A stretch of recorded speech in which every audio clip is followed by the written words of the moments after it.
This is Tony Wright. It's the 17th of October 2012 and I'm talking to Jude Wadley. So, can you tell me your full name and where and when you were born? My name's Jude Wadley. I was born in November 1966 in southeast London. And when I was 4 we moved to northwest London.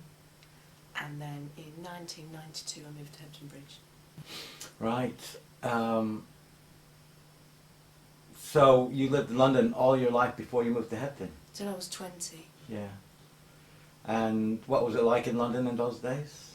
Well, I grew up on the edge of London, so technically it was London, but there was fields at the end of the garden with cows in. So you were in Surrey or Middlesex? Or? Middlesex. Yeah. Yeah. Right, okay. Did you study art there, or study art at school? Yeah, when I was 13 I found out from my art teacher there was such a place called Art College, where you did art and nothing but art all day long. So from the age of 13 I knew that was where I was going to go. Right. And thankfully my mum and dad supported me in that. I remember Mum saying at the dinner Sunday lunch table, I'm going to art college, because I was quite defiant. I'm going to do this. And my dad said, okay, let's go to the Tate this afternoon. So that was the advantage of growing up in London. We got in the car and he drove me up to the Tate and we had lots of arguments about modern art versus nice ladies in bonnets by rivers, which was what my dad liked. Right. So where did you go to art school? Brighton. I did an art foundation at Harrow. Right. You stay living at home, don't you, for foundations? So Yeah. I did a year's foundation at Harrow. And then I thought I wanted to do, I'd gone into it thinking I wanted to do fashion. And there was a fashion degree at Harrow and I saw what the fashion world was like. And it was, no, I don't want to do fashion. So then I switched to theatre design, but I didn't get on any of the courses. They looked at my folio and they were all saying, well no, it looks like you want to be the other side on the stage. So I had a year out and then I went to Brighton and did art and dance on the visual and performing arts degree. All right. So did you feel that way yourself, that you wanted to be a dancer as well?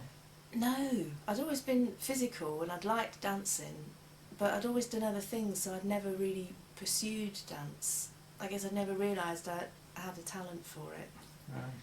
And my parents never pushed anything. So then in the year out, I went and did lots of contemporary dance classes. And the dance on my degree wasn't highly technical, it was contemporary based, but Right. it wasn't at a very high level. There was lots of people that didn't have dance training. Right. Okay. And so so it was a theatre design, did you say? I applied for theatre design at Nottingham and didn't get on. Right. Because they realised it wouldn't be the right course for me. Right. Okay. So when you finished, were you there 3 years then? Yeah. And you finished. What did you do with it when you left? Straight away after leaving I did care work, I squatted, I did care work and I saved up to go travelling. And I'd really got into my photography and I wanted to develop myself as a photographer, so I had some money from the Prince's Youth Business Trust to buy some camera equipment and go travelling. So the focus of travelling was taking lots of photos. But then it all got stolen on a bus journey, coming out of Nepal back into India, and lots of my films went as well. Right. And before going I'd had interviews with slide libraries and showed them my work, and one particular one said, oh, we really like your work, when you come back with more images come back to us and we'll put you on. But I'd lost most of my work, so... That must have been really upsetting. It was, but I'd just come out of a Tibetan Buddhist monastery, so I saw it all as karma.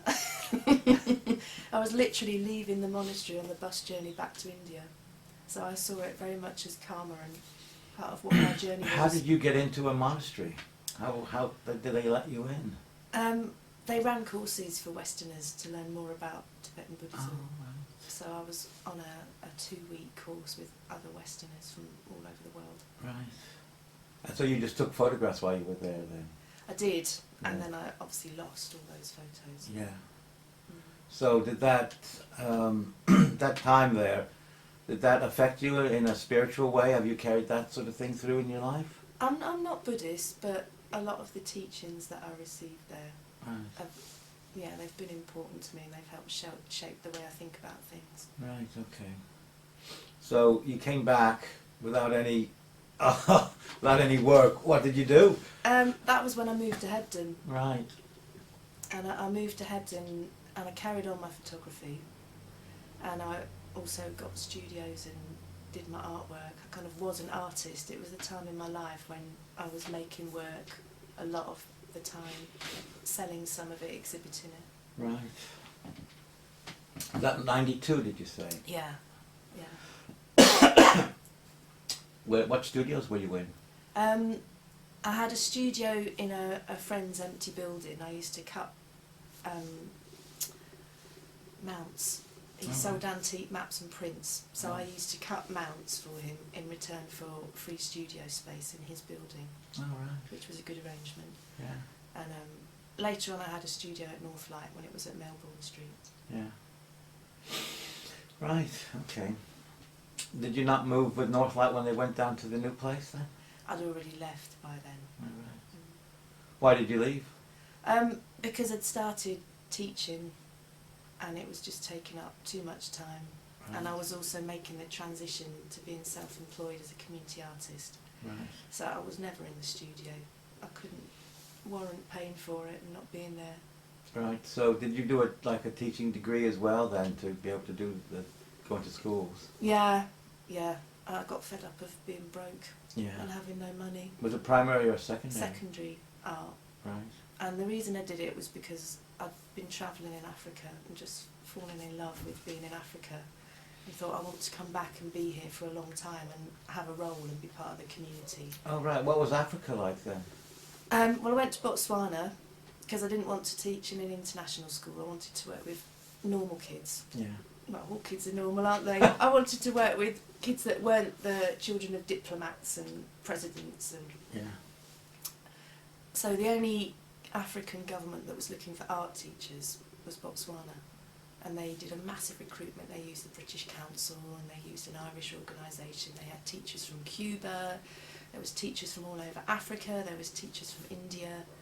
So there was a massive expat workforce in Botswana at that time. Right. So that was great. I had friends from all over the world as well as friends from Botswana. And how long were you there doing that? 3.5 years.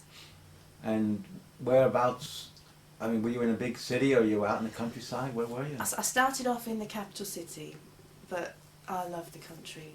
That's why I live in Hebden. So I asked for a transfer and I got transferred to a village that was about 50 miles outside the capital. And it was a beautiful village, still very rural, very traditional. And I had a horse there that lived in my yard. So I'd finish my teaching day and go riding on my horse. That's Great. very nice, isn't it? Yeah, it was a nice life. I worked very hard. We started teaching at 6:45 in the morning, Right. and I'd finish work at 4, and then I'd go riding. Right. Right. How many students did you have in a class? In a class you'd have 40, but when it was options, art was one of the options, I could have anything between 9 and 20. Right. Obviously 9 is very nice. So what? I find this interesting that. What kind of art did you teach them? Did you look into their sort of, the natural kind of art from that area, and then try to go with that and expand that, or did you try to introduce Western kind of style of art? There was both. Their art curriculum was written by a British teacher. Oh right. So there was a lot of British influence there. They also taught art theory to children who had entered English medium school. So you had to explain art concepts that even some of us didn't understand. We went on a training workshop and there was an American teacher that she was retired, she taught all her life. She was the only one that knew some of these art concepts Right. on a workshop of international teachers. Right. So it was quite a high level art theory that you had to teach the kids. How old were the kids then? They'd vary between 12 and 20, Right. depending on when they came to school. Was there like mixed groups of them then? Like they were not all 12-year-olds, they were like different age groups altogether? Yeah, kids would access education as and when the family could release them from farming Right. duties. So you'd have a mixture of kids in every year group. Right. So you'd bring in Western art forms. I tried to bring in as many different African art forms as I could, but Botswana doesn't have a strong visual arts tradition. You're right. It really doesn't. Ah. So there was very little to draw on. They have traditional crafts like basket weaving, making jewellery with ostrich eggshells, stuff like that. Right. Leather craft to make, what would have been clothing. Yeah. So it was very limited, the local resources. Did they have a tradition of dancing then? Oh yeah, yeah. Well, you see, that would have been up your street. I would have thought of kind of comparing the dancing and then using art, making art or costumes, shall we say, maybe for the dance side of it. Did you do any of that sort of thing? We never made costumes, but I did run a dance club, Right. and every school had traditional dance, which was very traditional. Every school would have that, and I helped out with that at the first school and learned some of the dances and taught some Nigerian dances I knew to the kids. Right. And then in the second school, the traditional dance teacher didn't want any help. They probably thought, what can this white woman possibly know about our dances? So I set up we had to call it Modern Dance Club. So I had all the naughty kids, the rebellious ones that the headmaster didn't like, that were into Kwaito music, which is from South Africa and associated with badness and not traditional values. So we had a bit of a battle with the headmaster, but I had a really great group of kids and we used to go and perform places. Oh, really? And they actually earned some money performing, All right. which was great. Yeah. And they were just such fantastic dancers. And I'd mix in a few contemporary Did you get any moves. photographs of them then? Very few, No. because there was nowhere good quality to get photography done in Botswana. Right. So I stopped my photography and went back to my artwork while I was there. So did you do your own artwork as well? Yeah, a lot, because didn't have a telephone, Yeah. didn't have a TV. I had friends in the village that I'd ride my horse to go and see, Yeah. but people go to bed early there. There isn't a lot to do, you have to entertain yourself, so I had a lot of time to do artwork. Right. And I had a big exhibition when I left at the Alliance Francaise, Yeah. and then I brought that body of work back to Britain, and I toured it a bit around Britain as well, Right. and sold quite a lot of it. Right. And that was very influenced by everything I found in Botswana. Right. Like I used to collect seed pods and fantastic shaped leaves, and soon I had this massive collection, so I just started to make artwork with it. And I combined techniques I'd been doing on my degree with textiles and sewing, and I was learning traditional African textile techniques there on staff training workshops, and I'd go on weekend workshops that I'd fund, and so I was kind of combining all those things to make artworks about how I felt about that landscape in Botswana, about the natural environment there. So has that stayed with you as well? That, cause, I mean, 3.5 years in a country like that, you must have like very vivid memories that you kind of keep with you. Oh yeah, definitely. No, it's still in my heart, and I've still got a really good friend there. Right.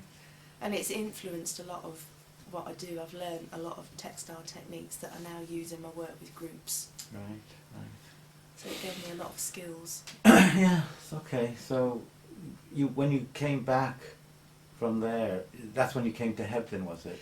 I'd lived in Hebden before I went. Yeah. I went to Botswana, I came back, I went back and lived at my dad's for a bit, then I went back to Brighton where I'd done my degree, and it was just too expensive down Right. south. Studio spaces were loads, there was very little work. I did some supply teaching in some hideous schools. And then a friend offered me a free place to live in her house in Hebden. That was when I got my space at Northlight. Right. There was a studio space going. So it's like all the doors were opening in Hebden for me. Right. So I came back to Hebden. Right. Right. So, the art, when you came back, the artwork, I know you said you were touring the stuff that you'd done in Africa, but you must have started carrying on doing new work.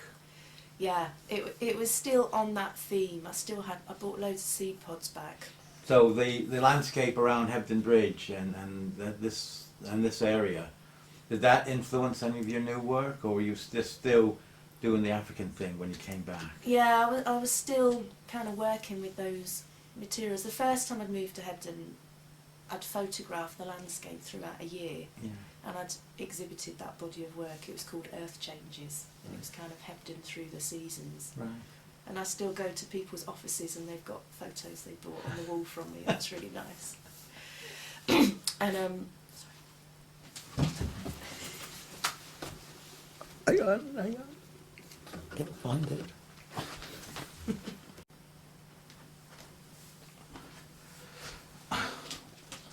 We were talking about your photographic exhibition, I think. Hebden through the seasons. yeah, so yeah, I did all those photographs, and that was very much a response to the land in Hebden. It's so powerful. Yeah. The land here and the environment, the impact it has on you. Well, when you came back from Botswana and you still had all the seed pods and all that sort of thing and the ideas of that, and you carried on doing that kind of work here, how did you feel about that without having the actual environment there to kind of inspire you? Was it just all going on in your head then? Yeah, it was still all inside me. Yeah. And I had a lot of photos, and so I carried on making new work like that. And then that was when I was making that transition into being self-employed, and when you're setting up a business you just work so hard. So that was when my artwork tailed off and I let my studio go. Right.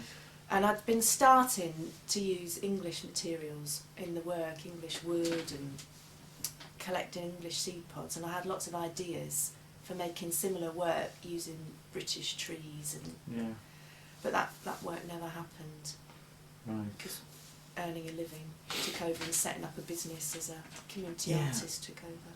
The idea of using like natural materials then in your work, what does that mean for you? Well, the environment has always been a theme. When I was travelling as a photographer, I was photographing the environment, and Yeah. environmental issues were important, and all the slide libraries I've been to were environmental libraries. So that had always been there. Then it came out in the Earth Changes exhibition. It was about the beauty of nature. Right. It was kind of getting away from the political into Right. how visual nature is. So there's always been that thread of environment going through, and wanting to use very natural materials, and Right. trying to avoid chemical processes, which in photography is impossible. And a lot of artwork is also very difficult. And a lot of the work I do now as a community artist is with recycling, so that theme of the environment is still there. Right. Workshops with kids about plastic recycling, paper making, using found objects in artwork. Right. So when you set up your business and you gave up your studio, what kind of business was it that you were self-employed as? As a community artist, I was freelancing, Right. mostly working for arts organisations, delivering arts projects for them. Other times I'd work directly with groups, Right. facilitating arts projects.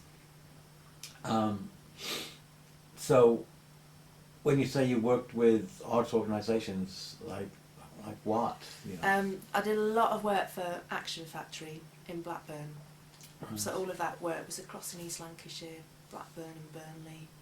So were you the art aspect of a kind of a theatre? Were they a theatre group or? No, they're predominantly visual arts. They're still going, Right. and they were a very big company then. You know, they had a lot of funding. They were well resourced with staff. They had a great big building.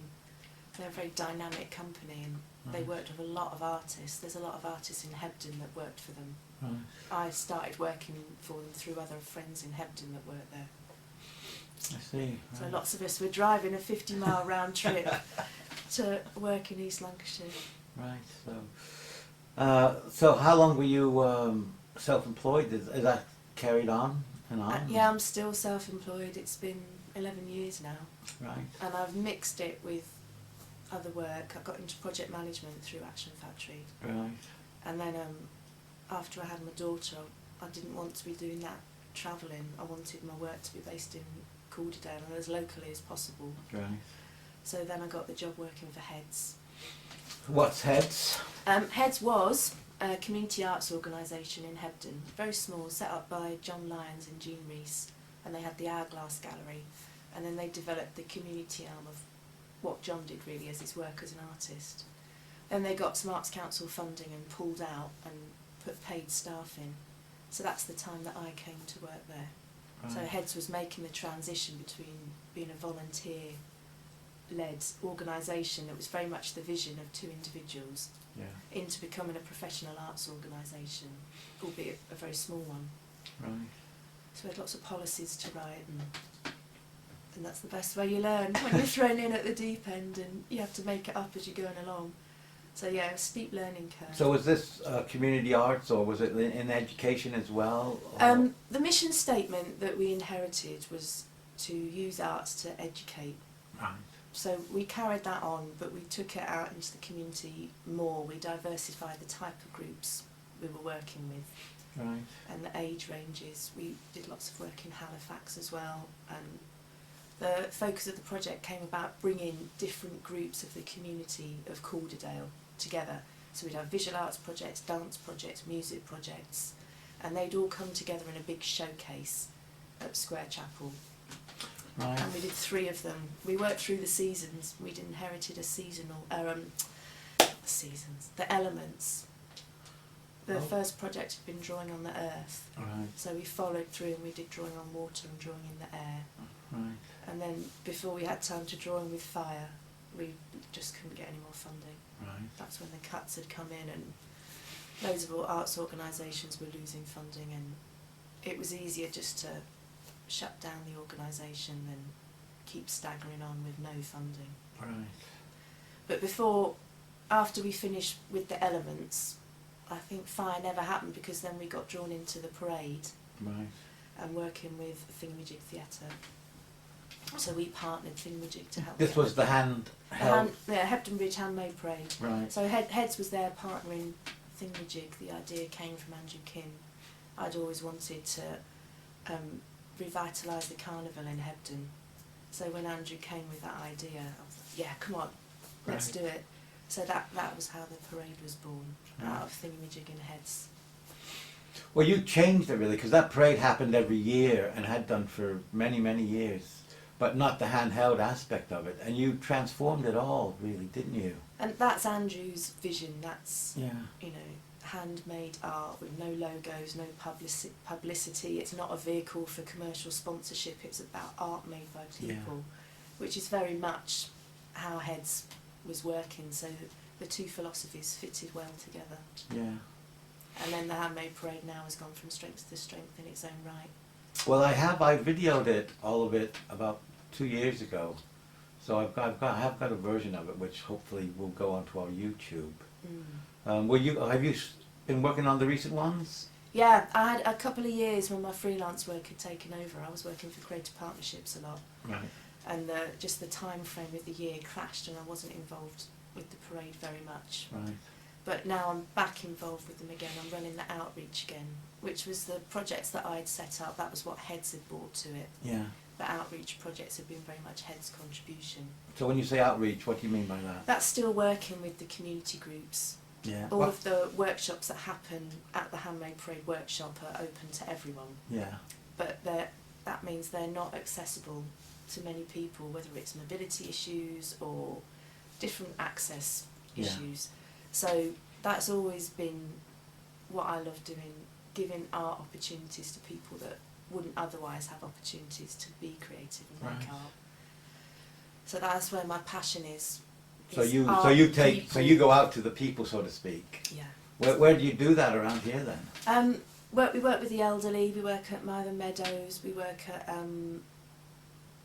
the day centre, Hebden Vale Day Centre. We work with Calderdale Young Carers. We go into the schools. In the past, we've worked with the Brownies, various different So all groups. sorts of groups. Really. Yeah, and trying to span that age group. You know, in the first parade, we had babies, and we had a lady of 96 that walked most of the parade route. That was great. Yeah. Having that span of people taking part in a community event together, that's great. It is an amazing event, I must say. Yeah. What I do find interesting as well is there's always a theme, an overriding theme.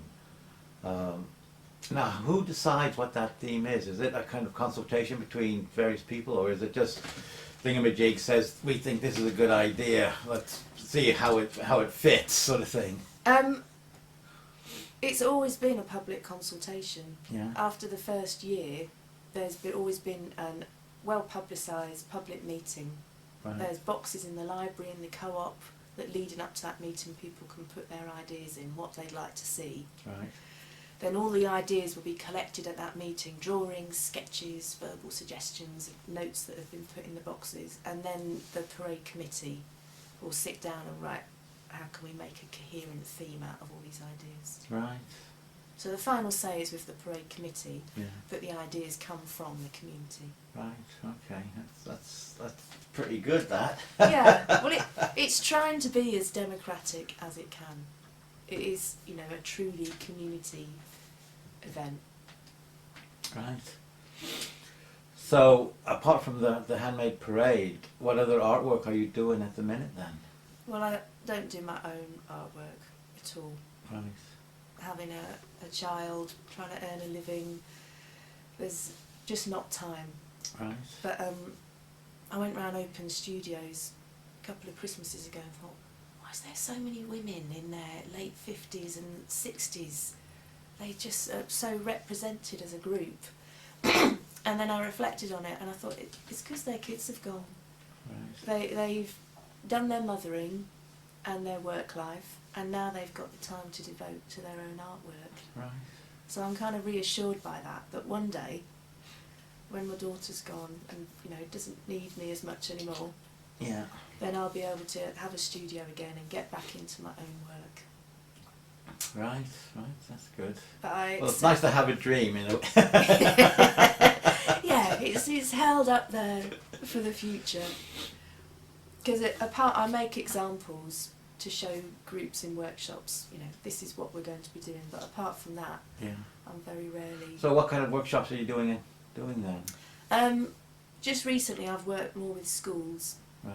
With the funding cuts, community arts it's an industry under threat. Yeah. It really is. It's everyone I know that earns a living as a community artist has got very little work at the moment. You know, it relies on public sector funding Yeah. or investment funding from charitable trusts.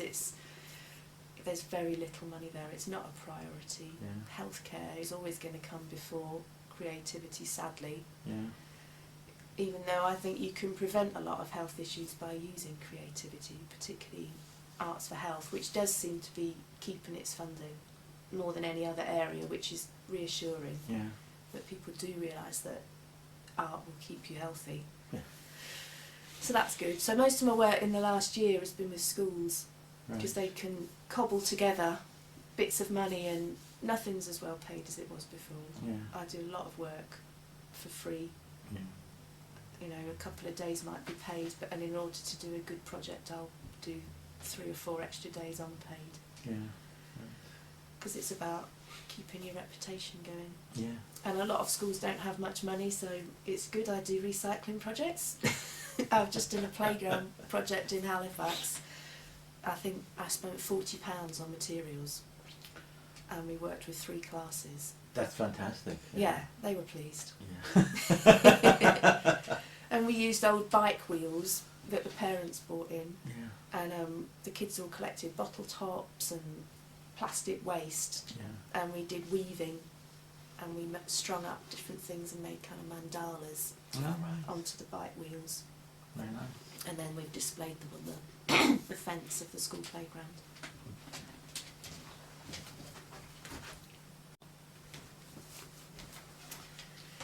Yeah, so I've been doing lots of projects with schools that we're using recycled materials to keep the budget down. Yeah. And I like that as well.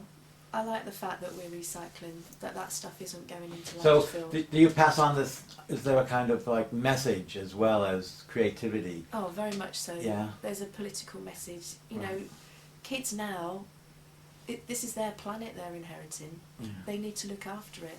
The oil is going to run out, and plastic has to be recycled, Yeah. or one day there'll be no more plastic, and it's a really useful material. It's so versatile, so we need to keep it. Once we've finished with it, we can't chuck it to landfill. We need to use it again, because plastic can be recycled, and that's what we need to be doing. And you know, lots of kids, they're growing up in a disposable culture. It's really important they get the message that life isn't disposable. Our resources aren't disposable. We need to reuse as much as we can. So that message is always, even if the children are 3, that message is built in a gentle way. And teachers have supported it by reading storybooks about recycling and the environment with classes while I've worked with them. And Have you done any work with the Alternative Technology Centre then? I have. I used to do a lot of their workshops, their SAS workshops, Sustainable Schools workshops. Yeah. And we developed paper making. They had the eco plastics recycling going, and I worked alongside them with that. We'd go out into schools, we'd have schools come in. Right. It was great, but obviously there's less money about, so Yeah. there's less work about there as well. Right. But no, at one time there was thriving workshops there. Right. So, are you doing anything else besides the school's workshops then? I've gone back to retrain. I'm retraining as a counsellor, Right. and I want to bring together counselling skills and my art skills, because I found when I work with community groups, the work that I really love the most is with the most challenging groups, Right.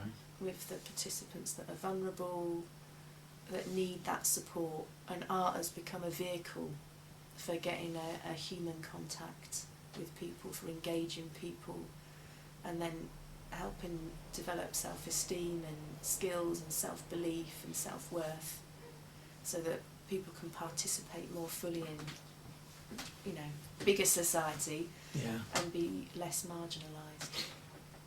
Well, you were saying earlier how you thought art could keep you healthy, and that aspect of the NHS is maybe there is some funding there. So actually doing art is therapeutic, but as a counsellor, would you see yourself having a double role there, really, not just as a therapist, but also as the step, you know, you go to an art class, that helps you in some kind of way, you know, you leave the art class, then you are also the counsellor and you can help them further in a different kind of way. Can you see those two joining? Very much so, but I see them happening simultaneously. Right, okay. They'd happen in the same environment. Right. That art would be the vehicle for, you know, connecting. When you make art, Yeah. I've worked with totally off the wall teenagers that they'll come in stoned or who knows what, and painting particularly, the room can be silent. People become so engaged, so focused. You get a connection to that kind of calm part of you inside that often, Yeah. if someone's got a very chaotic life, it's very hard for them to find that connection to that calm inside them. Right. It's not easily available to them often, and art is a very quick way of getting to that part of people. Right. And if someone has a very destructive life, or the things that happen around them, the impact on them is destructive, art's creative. Art can lift. So that's Yeah. what I love. That's what I love about it. It's the power of to connect both inside yourself as an artist, whether that's me and my work or whether that's the people I work with, and then what's produced, the actual product, then that can connect outside itself. That sounds great. It doesn't just happen though. How do you engage them into, once they're engaged, I think that is, people focus and calm down and get into it and do it. How do you initially engage them, do you think? How do you go about doing that? It's about relationships. It's, you know, in all my work with people, communities, it's about relationships. It's about the power of your personality. Yeah. It's about getting that connection with people. You have to get the human connection as well as getting the creative connection. And I found when I work with groups, the most successful projects is when the group has a very charismatic leader, a kind of a Pied Piper person that people are drawn to, and that they'll attend the group because they've got an investment in that person, because that person is invested in them in terms of showing interest in them, and so they'll come to an art session because they know so. Do you see yourself as that? Do you see yourself as that sort of a person? Once people can get to know me, Yeah. yeah, you know, as an artist, it's very rare that you'll go and set up a group. You'll need to find an established group that has that leader that's holding everything together. But once groups get to know you, then I've found that within groups I'm taking on a similar role to the other facilitators in, you know, helping to care for the group and manage issues within the group. And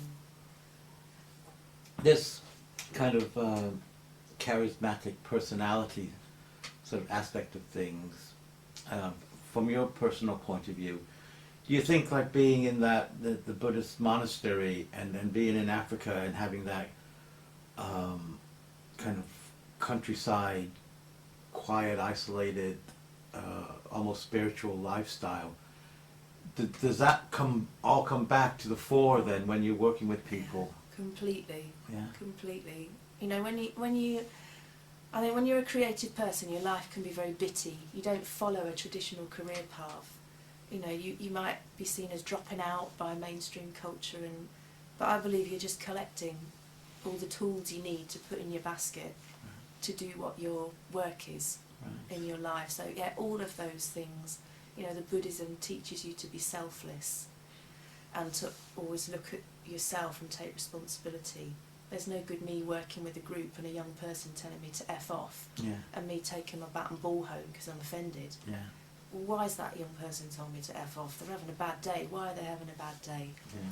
So all of those things feed into being able to put yourself to one side and use yourself to help other people. It's like in the service of others.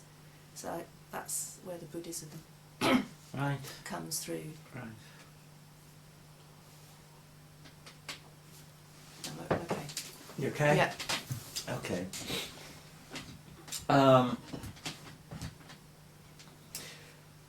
I'd like to ask you about now, really about other artists in Hebden Bridge and around this area, because there seems to be lots of people, and I would have thought you would know a lot of them. And I'm not asking for tales behind people's backs, but what do you think of the creative scene around here then? I think it's fantastic. It's what drew me to Hebden, that it was such a creative town, and I know it continues to draw people. And I love the fact there's so many creative people in this town. It's a great support system for the creative people that are here to be with like-minded others, and it also, you know, pulls in other stuff to the town that helps the town economically. And So are you attracted to like the art side, or is it the music or the dance, or combination of it all? How do you view it?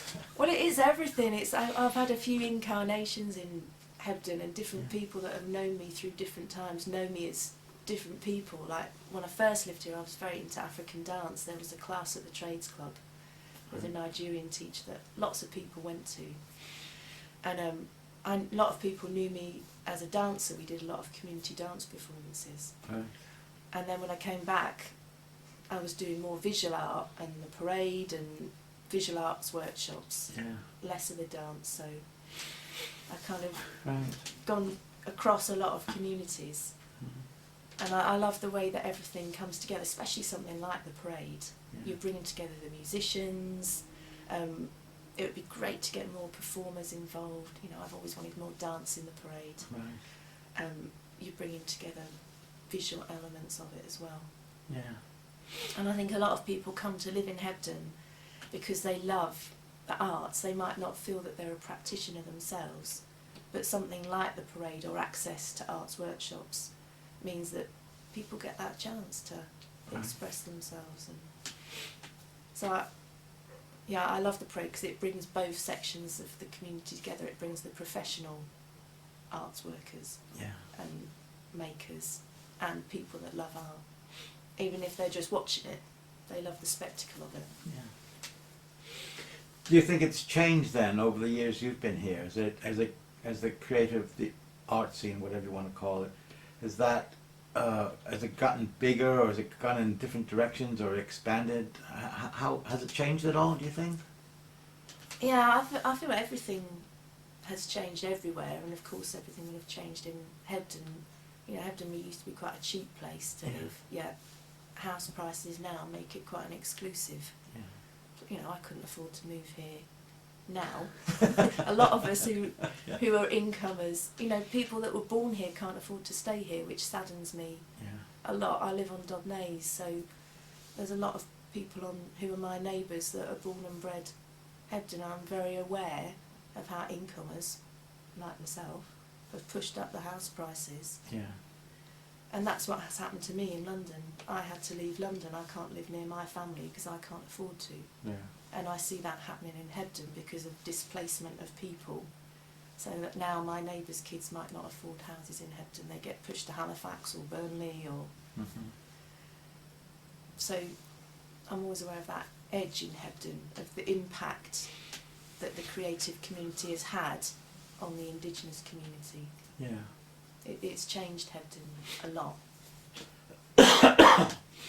But part of that change, back in the sort of 60s, 70s, early 80s sort of period, Hebden was a dying town. Yeah.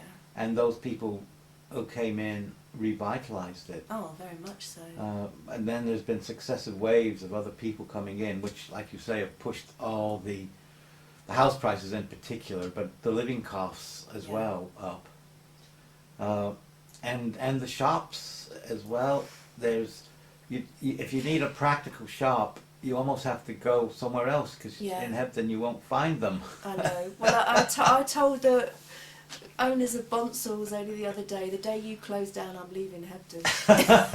And everyone in the shop laughed because everybody knew what I was saying. Yeah. Yeah. Middle class landfill, I call it. Middle class landfill. Yeah.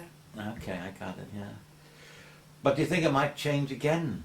I mean, in say another 10 years, could it all change again? Do you think?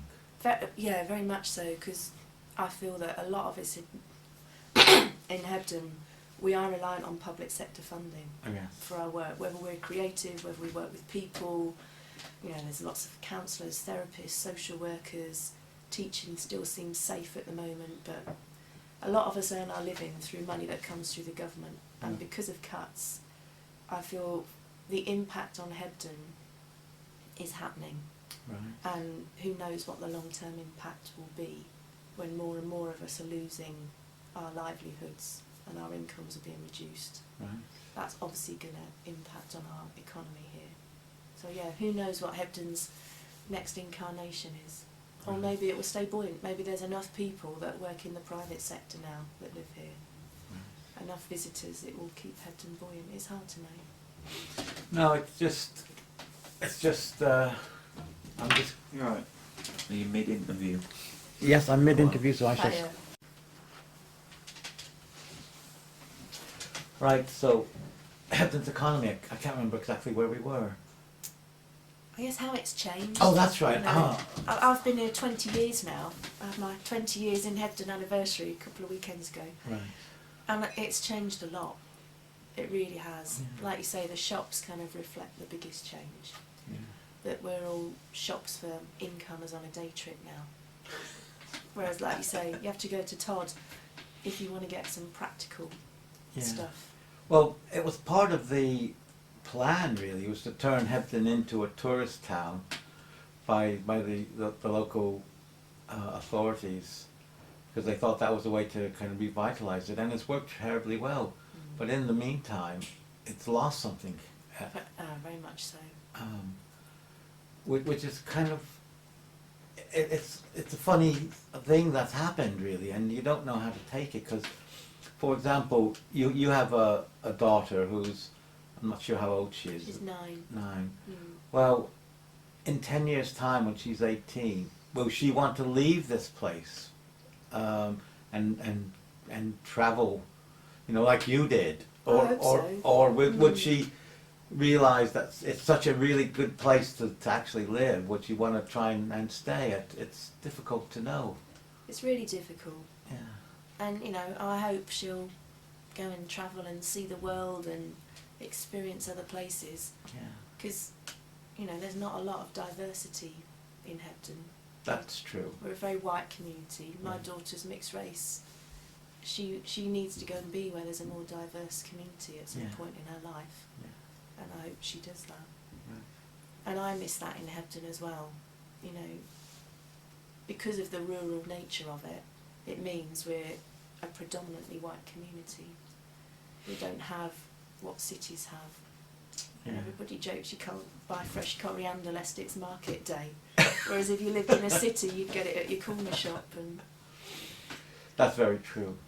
Yeah. you know, if I could change one thing about Hebden, I would want it to be more diverse. But of course, that would change it completely. Then it wouldn't be what it is at the moment. That doesn't mean it'd be bad though. No, not It just at all. means it'd be different. Yeah, and change always happens, and Yeah. some of us like the changes and some of us don't, Yeah. depending on how they impact on us. So could you see yourself moving away then? I probably will. Yeah. I think it's somewhere that I'll come back to though. I tried to leave and I came back again. It's like a magnet. There's such a great community here, Yeah. particularly if you are a creative person. Right. And, you know, I feel quite normal in Hebden, Right. but out there in mainstream culture, I'm not normal. Do you actually feel that then? Yeah, yeah.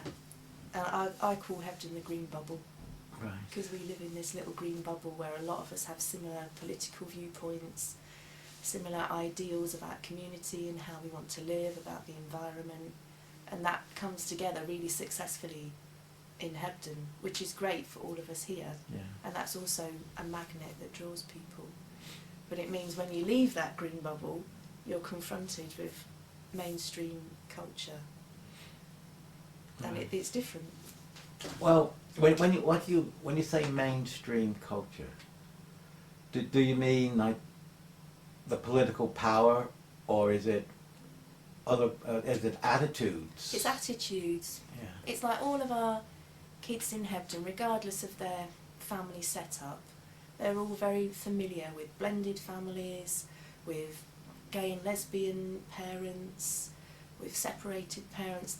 They're familiar with lots of combinations of family setups in Hebden, Yeah. and it's just familiar to them. They take it in their stride. Yet outside Hebden, that all could be quite unusual for a child. Right. So I think there's lots of things that we're quite extreme in some ways compared to mainstream culture Right. in the way we live here. Yeah. That suits most of us. That's why we're here. It sounds like for you, there's a bit of a dilemma in the fact that you like the little green bubble, but you miss the diversity. And so maybe you could. How can you combine both then? How do you do that? How can you? Well, I guess it's through work. You leave the valley Right. for work, and there's very little work in the valley. Yeah. That's stayed. Yeah. You know, I do work in the valley with schools and stuff. Right. But you know, if you really want to earn a living, you have to leave the valley. So through your work, you can go and work in all the cities around. Yeah. And you know, there's lots. It's only half an hour on a train. Yeah. So I think that at the moment, while my daughter's needing to be at home and steady and stable, that's the solution. Right. To travel out for work and. Well, it occurs to me that you did study in Brighton, and it also has a reputation similar to Hebden in the sense that there are lots of gay people, but they have the Green MP, the first Yeah. Green MP, and it's by the seaside and there's countryside behind it. Yeah. Do you go back there?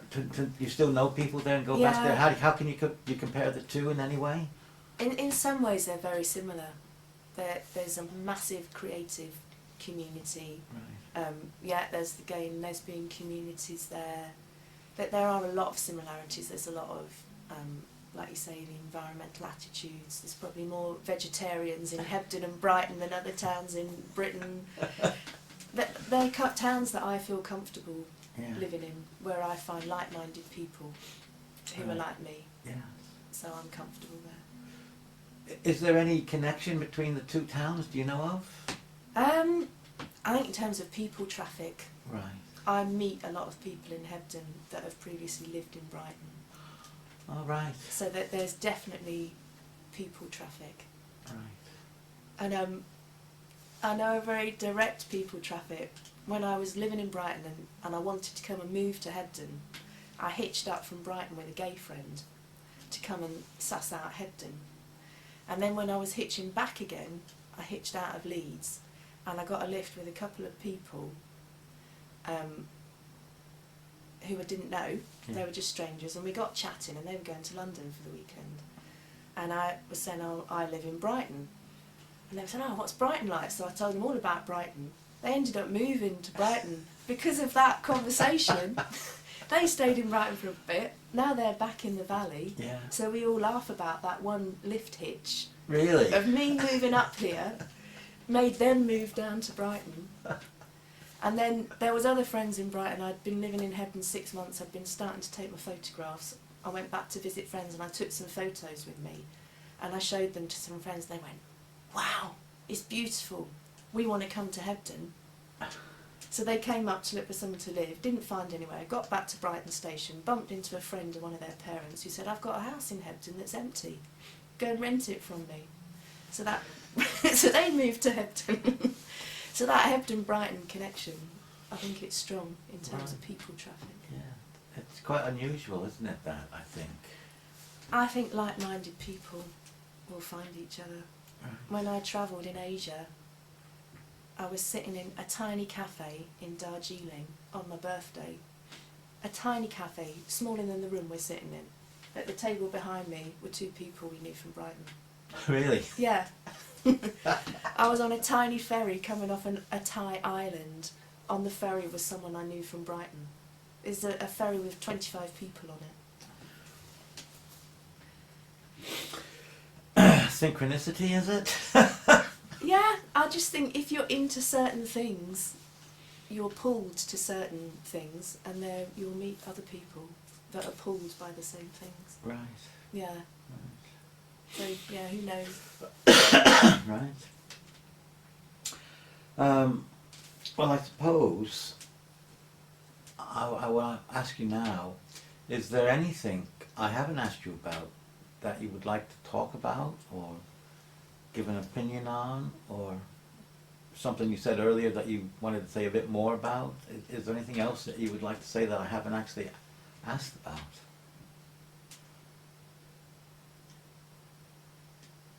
I'm sure when I leave here I'll think of 100 things. Right now I can't think of any of them. Right. No, I can't think of anything. Okay. Well, I'll just ask this little flippant question. When your daughter gets older and goes off on her travels or to university or her own life, whatever it might be, and you become one of these women who has time to do your artwork again, what do you think that might be? Are you kind of planning now towards stuff you could do then, or are you just going to let it happen when it happens? I think there'll be lots of ideas that have accumulated, and they'll be pulling the threads together of all the work that I've made. Women, a lot of my work has been feminist. Right. I've not talked about that at all. My work's always been about nature, the environment. I think, you know, like my work of earning a living as a community artist is about been pulling in all my life experiences, gaining new skills, bringing them together. I feel that the artwork will reflect that. Right. So what it will look like, I'm not sure yet. I know I'll have to do a bit more travelling before I settle down. Where would you like to travel? I'll go back to Africa. Oh, really? Yeah. Botswana again, or other places? I'd go back to Botswana to see friends there. I love West Africa. The art is so strong there. The dance, the music traditions. There are thriving art scenes there as well. There's a huge flux and change going on in that part of the world. Yeah. Do you actually keep up with what's happening? Not as much as I'd like to. Yeah. I have been back to Gambia in the last couple of years, just on a tourist holiday, and kind of experienced how different it was to when I went there 18 years previously. Yeah. What was the change then? Just basic things like more tarred roads, Right. more street lighting, basic amenities like that, but also obviously technology. You know, most people are carrying a mobile phone, Yeah. no matter what income bracket they're from. People have found access to technologies that weren't there. Do you think you would think that this is a Western influence then? Is that true? And if it is it a good thing, or is there good and bad about it? How would you judge that? Yeah, there's good and bad with everything, Yeah. isn't it? You know, obviously it's good that the developments in healthcare and education are coming about, but obviously with that industrialisation happens everything that's happened to Britain is community breaks down, Yeah. and that is happening very obviously. Right. You know, So you might have to go back to look at the communities that still exist. you know, people will always create community, Yeah. and community is in a constant state of flux and change. Yeah. So it's, you know, how is that community in that moment? Well, I should finish now, but the word community, have you got a definition for it?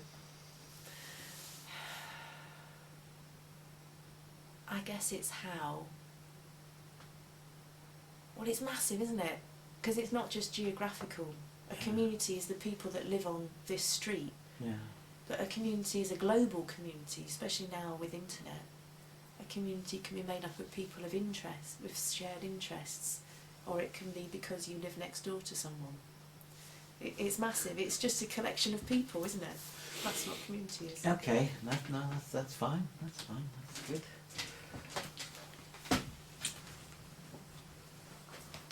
I think we'll call it a day there. Is that okay? Yeah. Well, thank you very much for letting me talk to you, and we'll stop.